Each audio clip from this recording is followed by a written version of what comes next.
In 1998, a study was conducted at Columbia University by Professor Claudia M. Mueller. She took a large group of fifth-grade students and asked them to solve several puzzles on their own. These puzzles were quite challenging, but regardless of how each child performed, they were all told that they had scored very well, that they had performed better than most other students.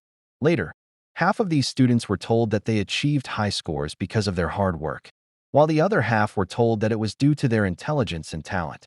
Then, each student was given 3 more types of puzzles to solve: easy, moderately difficult, and extremely challenging ones. What they found was very interesting. The students who were told that they performed well because of their intelligence spent most of their time on the easy puzzles. They spent almost no time on the extremely challenging ones, and overall, spent very little time trying to solve any puzzles at all, which indicated a low level of motivation. Most importantly, when they were asked whether they enjoyed the experiment, they said that it wasn't very fun for them. On the other hand, the students who were told that they performed well because of their hard work also spent time on easy puzzles, but they focused more on the difficult ones as well. They spent significantly more time overall trying to solve the puzzles, which showed a higher level of motivation. And most importantly, after the experiment, they said that they genuinely enjoyed the entire experience. So, what can we learn from this study? There is a concept called the locus of control, which basically refers to the degree to which you believe you have control over your own life.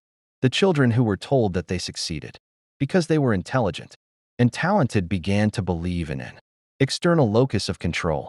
They were led to think that their success was due to factors outside of their control. Think about it.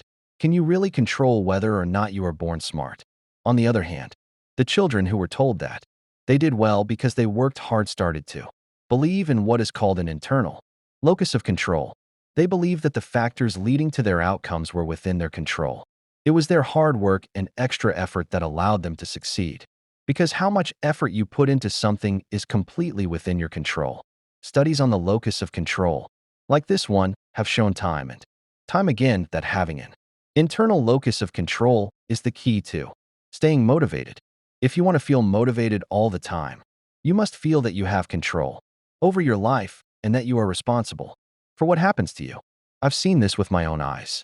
Back in the day, when I was in charge of a sales team, I noticed the same pattern. This wasn't retail or car sales. It was old-school door-to-door sales, which has one of the highest turnover rates. Most people quit within a week. You need to be extremely motivated to face hundreds of rejections every single day before someone even considers buying from you. Over time, I developed a sharp sense of who would actually last and who I should invest more time and energy in training. Whenever a new salesperson had a bad first day, meaning they made no sales, I would ask them, "Why do you think you didn't make any sales today?" And I would carefully listen to their answer. If they blamed the weather, the weekend, or the neighborhood, it was clear they had an external locus of control. They believed that the reason they couldn't make sales was due to factors outside of their control. And because of that belief, they spent less time knocking on doors, which was actually the real reason they weren't making any sales. That's the curse of having an external locus of control. When you feel like nothing you do matters, you stop working. You stop trying.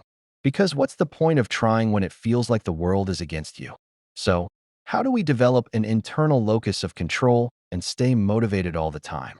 The best way is surprisingly simple. Start solving problems in your own life and take a moment to recognize that it was your actions that solved those problems. Let me give you an example.